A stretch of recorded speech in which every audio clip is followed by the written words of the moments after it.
പ്രപഞ്ചത്തിലെ ഏറ്റവും പഴക്കമുള്ള തമോഗർത്തം ജെയിംസ് വെബ് ടെലിസ്കോപ്പ് കണ്ടെത്തിയിരിക്കുന്നു.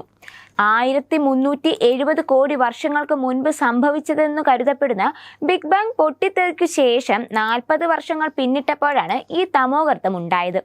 GN-Z11 എന്ന താരപഥത്തിലാണ് ഈ തമോഗർത്തം സ്ഥിതി ചെയ്യുന്നത്. ഈ ഗാലക്സിയെ തമോഗർത്തം പതിയെ വിഴുങ്ങിക്കൊണ്ടിരിക്കുകയാണെന്നും ശാസ്ത്രജ്ഞർ പറയുന്നു.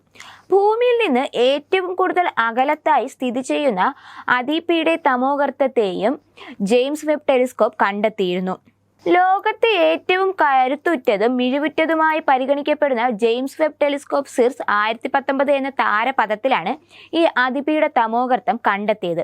പ്രപഞ്ചത്തിൽ ഏറ്റവും വലിയ തമോഗർത്തത്തെയും ജ്യോതിശാസ്ത്ര സിമുലേഷനുകളെയും ഗ്രാവിറ്റേഷൻ ലേസിംഗ് എന്ന പ്രക്രിയയെയും ഉപയോഗിച്ചാണ് ശാസ്ത്രജ്ഞർ അടുത്തിടെ കണ്ടെത്തിയിരുന്നു. നമ്മുടെ നക്ഷത്രമായ സൂര്യന്റെ 3000 കോടി മടങ്ങ് പിണ്ഡമുള്ളതാണ് ഈ വമ്പൻ. ഭൂമിയിൽ നിന്ന് 270 കോടി പ്രകാശവർഷം അകലെയുള്ള ആബൽ 1201 എന്ന താരപഥത്തിന്റെ മധ്യത്തിലായാണ് ഈ തമോഗർത്തം സ്ഥിതി ചെയ്യുന്നത്. തമോഗർത്തങ്ങൾ എന്ന പ്രപഞ്ച വസ്തുക്കൾ ഏറെ പ്രസിദ്ധമായവയാണ്. ഒരു വലിയ നക്ഷത്രം പല പരിണാമ ദശകളിലൂടെ കടന്നു പോകുമെന്നറിയാമെങ്കിലും ഒടുക്കം സൂപ്പർനോവ വിസ്ഫോടനം എന്ന ഭീകര സ്ഫോടനത്തിന് ശേഷം നക്ഷത്രങ്ങൾ മരിക്കുകയും ഇവയിൽ ചിലത് തമോഗർത്തം അഥവാ ബ്ലാക്ക് ഹോളായി മാറുകയും ചെയ്യും. ചുറ്റുമുള്ള പദാർത്ഥങ്ങളെയും ഊർജത്തെയും വലിച്ചെടുക്കാനും ഇവ വിരുദ്ധരാണ്. പ്രകാശം പോലും ഇവയിൽ നിന്ന് പുറത്തു വരില്ല. എന്നാൽ ബ്ലാക്ക് ഹോളുകളെ വലയം ചെയ്തിരിക്കുന്ന പ്രകാശത്തിൽ നിന്ന് ഇവയുടെ സാന്നിധ്യം മനസ്സിലാക്കാം. ഭൂമിയോട് ഏറ്റവും അടുത്ത് സ്ഥിതി ചെയ്യുന്ന തമോഗർത്തം ഗയ BH1 ഭൂമിയിൽ നിന്ന് 1560 പ്രകാശവർഷം അകലെയാണ് ഇത് സ്ഥിതി ചെയ്യുന്നത്. ഒരു നക്ഷത്രവുമായി പങ്കാളിത്തം പുലർത്തിയാണ് ഈ തമോഗർത്തം നിലനിൽക്കുന്നത്. ഭൂമിയും സൂര്യനും തമ്മിലുള്ള ദൂരത്തിന് സമാനമാണ് ഈ നക്ഷത്രവും തമോഗർത്തവും തമ്മിലുള്ള ദൂരം. സൗരയൂഥം ഉൾപ്പെടുന്ന താരപഥമായ ആകാശഗംഗയുടെ കേന്ദ്രഭാഗത്ത് സജിറ്റേറിയസ് A സ്റ്റാർ എന്ന അതിഭീമൻ തമോഗർത്തം സ്ഥിതി ചെയ്യുന്നുണ്ട്. ഇതിന്റെ ചിത്രമെടുക്കാൻ ഗവേഷകർക്ക് സാധിച്ചിരുന്നു.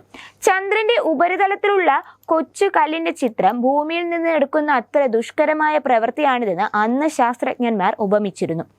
10,000 കോടിയിലധികം നക്ഷത്രങ്ങൾ ഉൾപ്പെടുന്നതാണ് സ്പൈറൽ ആകൃതിയിലുള്ള ആകാശഗംഗ. 10 കോടിയോളം തമോഗർത്തങ്ങൾ ഇതിലുണ്ട്. 1980-ലാണ് ആകാശഗംഗയുടെ കേന്ദ്രഭാഗത്തെ തമോഗർത്തം കണ്ടെത്തപ്പെട്ടതും ഇതിന് പേരു നൽകിയതും. സജിറ്റേറിയസ് എന്ന താരപഥവുമായി അടുത്ത് സ്ഥിതി ചെയ്യുന്നതിനാലാണ് ഈ തമോഗർത്തത്തിന് ആ പേരു നൽകാൻ ഇടയായത്.